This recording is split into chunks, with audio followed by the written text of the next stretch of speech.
Turn the heat completely off. I'm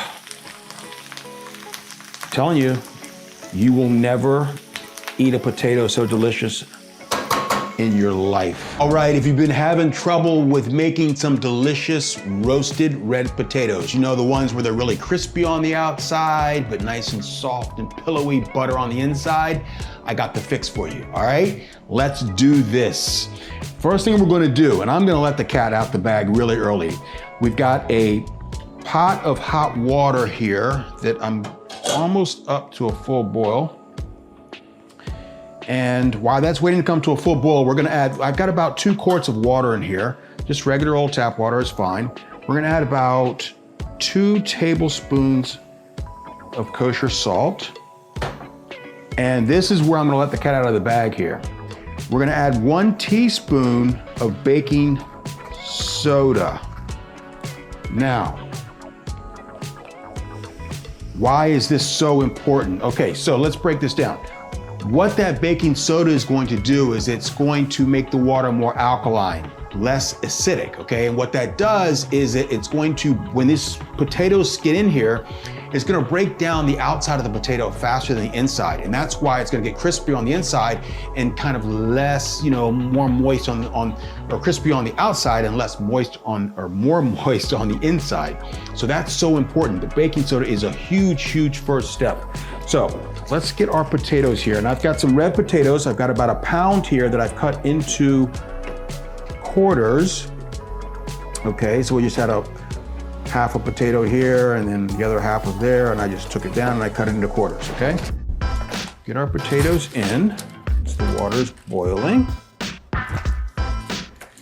And we wanna boil these till they're just fork or knife tender. We do not want to go over that because then we're gonna miss out on how to make these perfect. So we get these all in here like this. Get rid of this here. And now we just want to let these go, all right? Just let them go like so. And again, probably about 5 to 10 minutes is all it's going to take. We got high heat going, okay? And I've got a knife here that we'll check to see if they're fork tender or knife tender.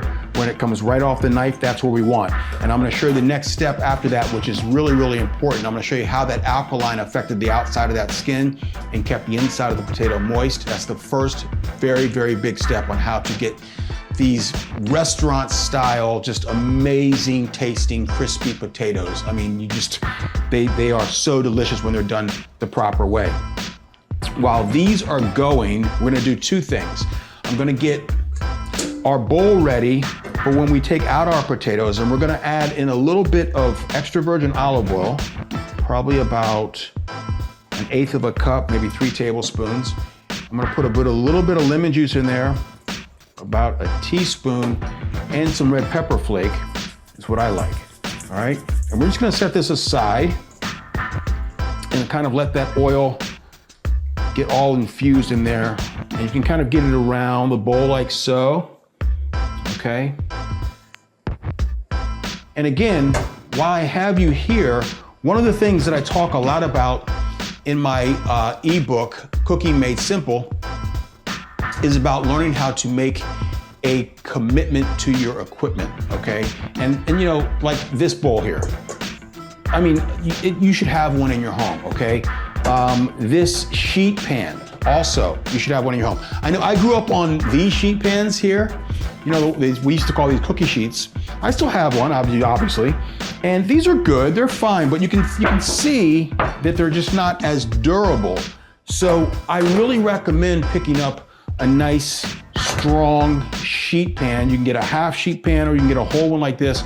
They're just so, I mean, they work so well. One of the things I talk a lot about is the fact that sometimes when you're trying to elevate your cooking, right, and get your cooking confidence elevated, you've actually failed before you started because your equipment's just not up to par. So make a commitment to your equipment. And I talk all about that again in my ebook. You can pick one up. I'll leave a link in the description box below. You'll also get this entire recipe in that description box below as well, all right?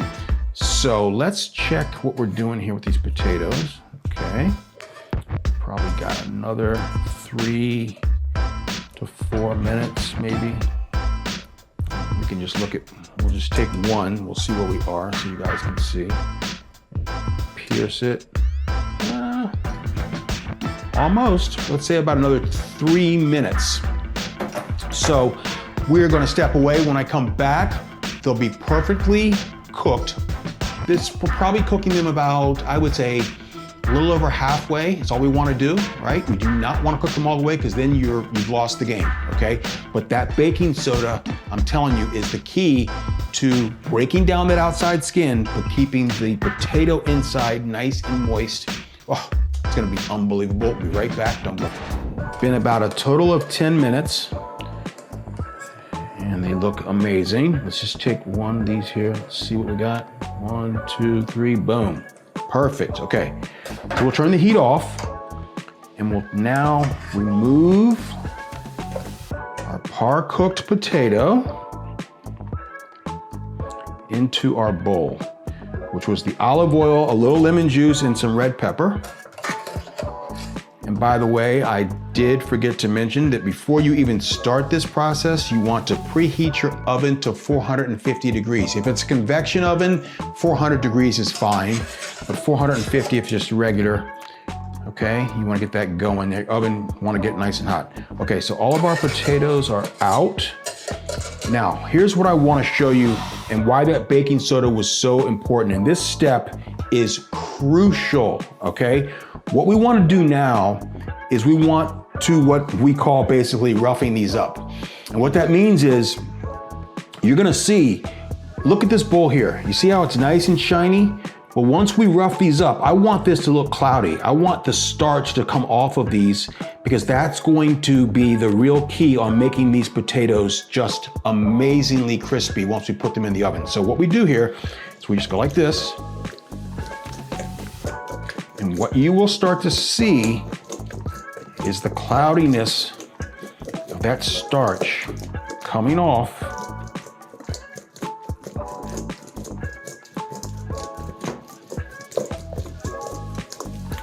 Look, as the oil is incorporated in, look at that pan now. Put this one back in. Look at that, you see? See the starch? That's what we want. Now, that's the alkaline that did that. We took the acid out of the water, and this is more broken down than the inside. So important. Then what you wanna do is you take your sheet pan, and if you've got a good one like this, a cookie sheet would work, but the bottoms aren't very strong. And when you have high heat, like 450 degrees, you gotta be careful. So a good sheet pan, I'll leave a tag on all this equipment if you're interested in picking one up. And we're just gonna stretch these out like this, okay? Now this is the time, the most time it's gonna be involved in this whole process, okay?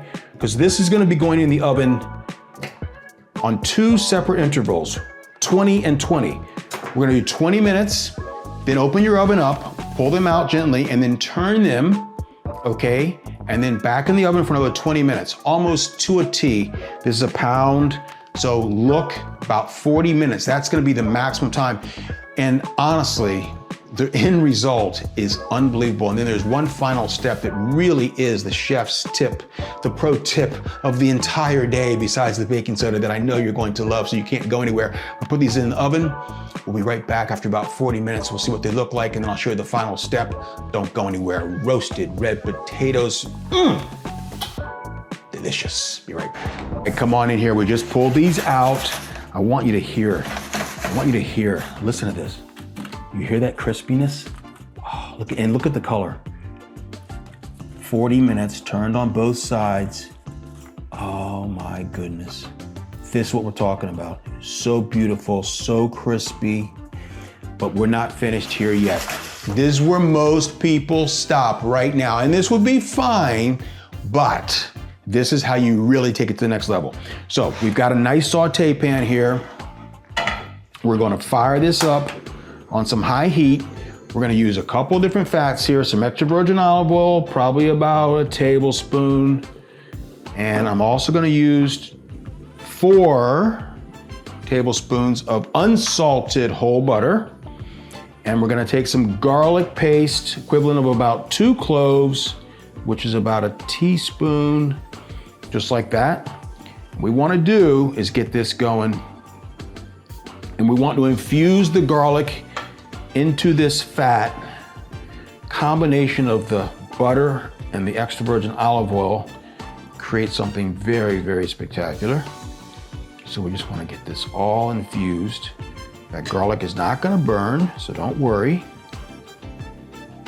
But this is the step, I'm telling you, which takes these potatoes to a whole nother level.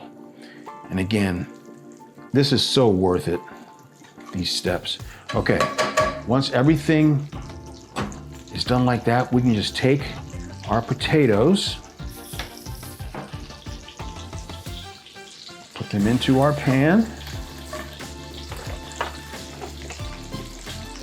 Oh gosh, look amazing.